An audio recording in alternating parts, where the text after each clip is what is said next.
welcome back to my channel. I trust everyone is doing great and everyone is staying safe. So today's recipe is requested by a supporter here. She's so awesome, always supporting me, always giving me her comments and feedback, and I truly and greatly appreciate you. And her name is Tsp Hassan. Thank you, hun, for requesting this recipe, and it's no other than halwa, guys, baby halwa. So who remember back in the days going to a baby 9-day, they would typically serve this up. It's one of the main thing that we'll be serving at the baby 9-day. It's halwa. They would be serving up with dosti roti, or as you would say, 2-in-1 roti. I am yet to post that recipe up on my channel. It will be posted soon, guys, because I will be making probably some today to serve up with this halwa. Honestly, guys, let's talk halwa. Halwa have never been one of my favorite thing. I would eat it, but don't care for it. I know a lot of people do like it too, guys.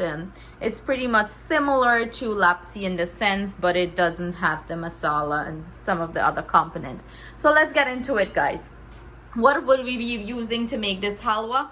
I have here some plain all-purpose flour, and then I have some 5 spice, some nutmeg, and some cardamom pods. Guys, everything I am using will be listed in the description box below along with the measurement. Here I'm using some halwa masala. I have here some ghee, some sugar, some black pepper, some ginger, regular whole milk, and I'm using some evaporated milk and some water. The halwa masala I am using is the Mewa. It doesn't matter brand, guys. Any sort of halwa masala you can access, feel free to use it, and this is what it's looking like. So that's what I'm using. So let's get to it, guys. And first off, we have to start by parching the flour. So I'm gonna take this over to the stove and start to parch some of the rawness out of the flour. Guys, I have my pan heating up here.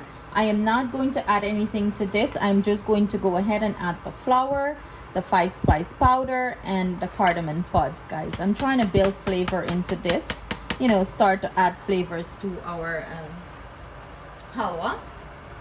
And I'm gonna go ahead and start the parching process here by quickly starting to turn everything up. I am going to go ahead and grate the nutmeg in here too, guys. I know some people make their parsad like doing the parch the flour like this too, guys. Parch the flour before they even add it to the ghee. That's another way you can do your parsad too. So I'm gonna go ahead and grate my nutmeg into here. Flavors, guys. We're building flavors.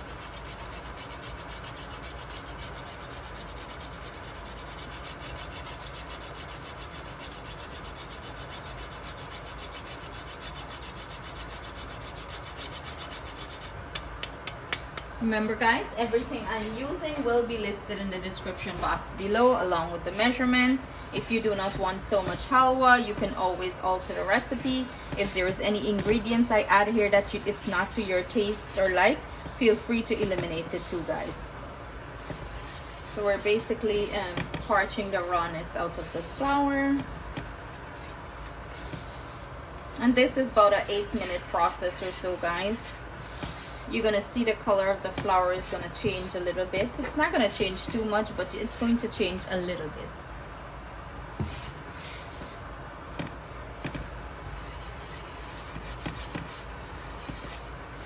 And you don't, I don't know if people ever went to certain places and had halwa and it has like a strong flour taste. That is because the rawness out of the flour is not parched well. So that is a step I highly recommend. Parch the flour good, or else you don't want that flour taste to it. So I'm gonna continue parching it, guys, and I'm gonna come back and show you what it's looking like, and we're gonna finish up this halwa. Guys, it's been exactly 8 minutes, and this is what my parched flour is looking like. So I'm gonna go ahead, pull this off the stove, and we're going to finish up the process. So we're going to mix everything together. I'm gonna go ahead and add my water here. In goes my carnation milk.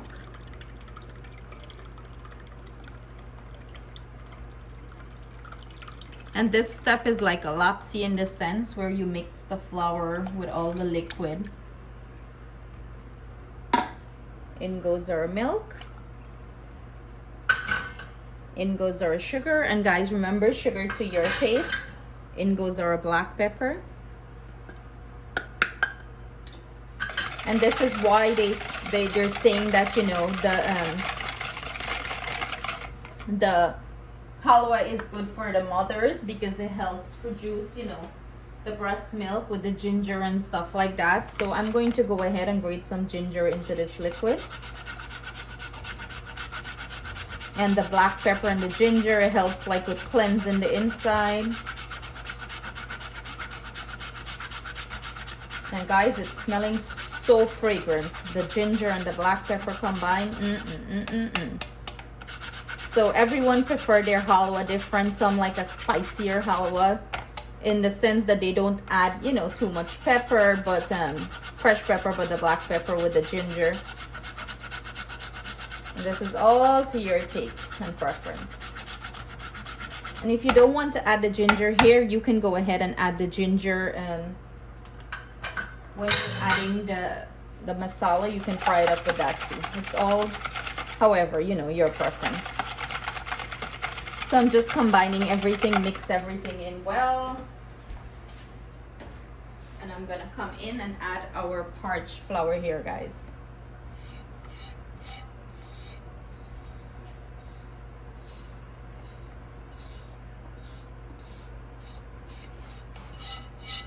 The flour is smelling nice too. Just try to get every man in here, everything. Come on.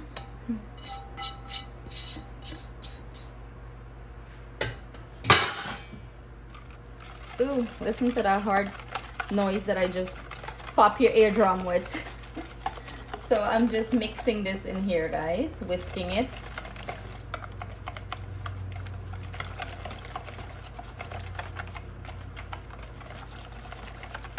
And you have to get like a runny, liquidy batter like this.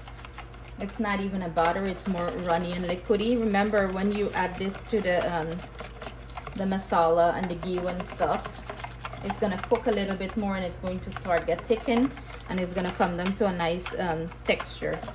You have to get enough liquid or else your halwa is gonna come together too quickly and it's going to become too thick on you and it's not going to get the perfect consistency you're looking for. What I advised, if you're not sure about the amount of sugar and you feel like you might need more, my sugar is very average here. You can taste this batter mixture and see if you need more, and you add it here before you start the halwa on the stove. So see you guys in the next. So our pot here, I'm gonna go ahead and add our ghee. You can use butter if you don't have ghee here, guys. I'm just trying to get all of that in there.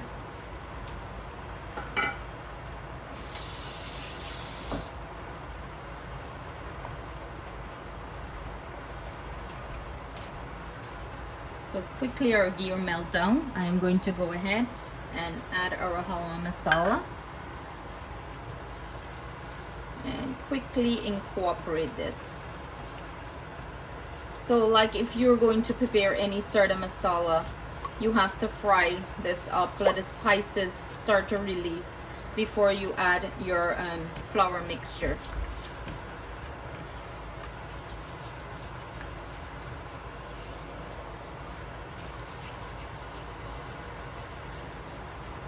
So that's what we're doing in this step, guys. We're letting the flour mixture start to fry up. I'm sorry, guys, I'm losing my mind. We're letting the masala start to fry up, the halwa masala. To start fry up and release the flavors here. I am going to go ahead and grate a little bit of ginger in here.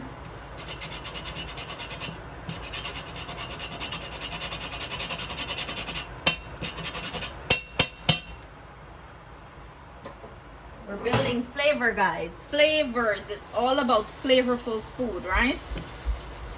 We want when you cook our food, we enjoy it. It has tons of delicious flavors. And guys, this is looking nice. And it's smelling nice. Am I making anybody drool who loves halwa? Drool moment. This goes perfect with some 2-in-1 roti or toasty roti or some puri.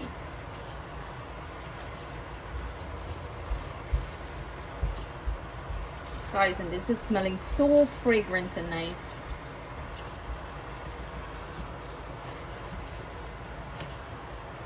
And this is like to the beautiful consistency I'm looking for. See, like all that nice bubbles starting to form. It's telling me my halwa masala is ready for our mixture. And my heat here, guys, is medium to low. So I'm gonna go ahead, rub our mixture, give it back a quick stir, and we're going to pour it in here, guys.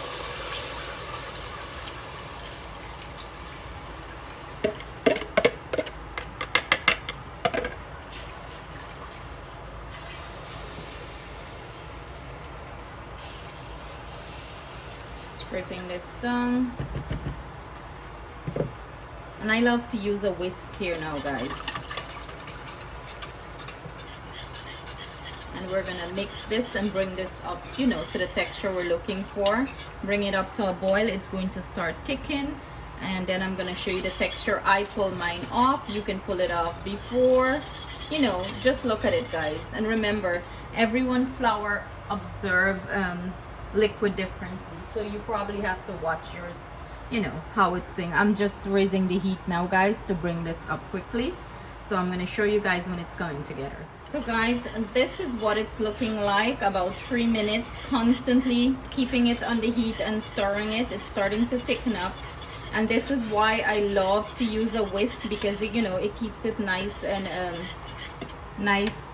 smooth, no lumps. So you have to constantly stir it, guys. Constantly be here and watch it while you're doing it. So you know it doesn't get catch at the bottom or burn or any sort of thing like that. I went ahead and turned the heat off. Leave the pot on. I want it to get a little bit more thicken up. And this is like getting to the perfect consistency, what I'm looking for. So it's almost there, guys. Almost there. And remember, guys, when you leave this to cool down and sit, it gets a little bit thicker. So you want to take it out to the perfect consistency, that you don't have extra thick. When it's cold down, you get too thick on you, and you're not going to enjoy it. And it has that beautiful color from the masala. The spices are all smelling so nice in here. Yum, guys, yum, yum. I had to go in for the taste. The flavor is so rich, guys, so rich. That nice hint of ginger is coming through. The black pepper. The masala. Yum, yum, yum. So look at this, guys. Look at this. And like I mentioned, as this sits and it gets colder, it's going to get thicker. Keep that in consideration when you're pulling it off. For me, this is the beautiful texture to take it off, because like I mentioned, as it sits and gets a little bit cooler, it's going to get thicker, and that's going to be perfect for me. So guys, I'm gonna let this cool down. I will plate it up, and then I'm gonna come back and show you guys what the finished halwa looks like. So guys, this is what our finished halwa is looking like. And you know, your girl had to dress it up, of course, for a presentation and taking pictures and stuff like that. You know, I go all out when things like this. So let me dig into this, guys, and let you guys see what's the texture after it's cooled down, guys. This is what it's looking like. Beautiful, beautiful texture. I'm just going to pull these out. Of course, the star anise wasn't inside, but for presentation, it does makes it, you know, make it look very pretty. Spice in general. And this is what it's looking like, guys. So you remember it was runny when we took it off from the stove. As I mentioned, as it cools down, it's going to get thickened up, and this is the perfect texture, guys. Perfect texture, because remember, you have to be able to pick it up with your roti and eat it. I wish I made the 2-in-1 roti for you guys, but you know, I'm quite busy today. I just wanted to get this recipe out for Deb Hassan, and I hope she enjoyed this, and I hope she loved the hint of spice and flavor I add to this recipe. So hun, I hope you enjoy this recipe. Thank you so much for all your love and support on my channel. I greatly appreciate you and everyone on this channel, as you guys are the star behind my show. It's not Ash. Ash is not the star. You guys are the star, because you guys are the ones that motivate me daily and push me to do what I do. I enjoy each and every one of your comments, guys. I cannot thank you enough. I hope you guys try this halwa recipe. I cannot wait for you guys to give me back your feedback. Remember, guys, please like and subscribe, share with your friends, and remember, always keep shining. You're the shining light to your life. It guides you, it protects you. Keep shining, stay blessed as always. Have a great day from my family to yours. Love you guys always.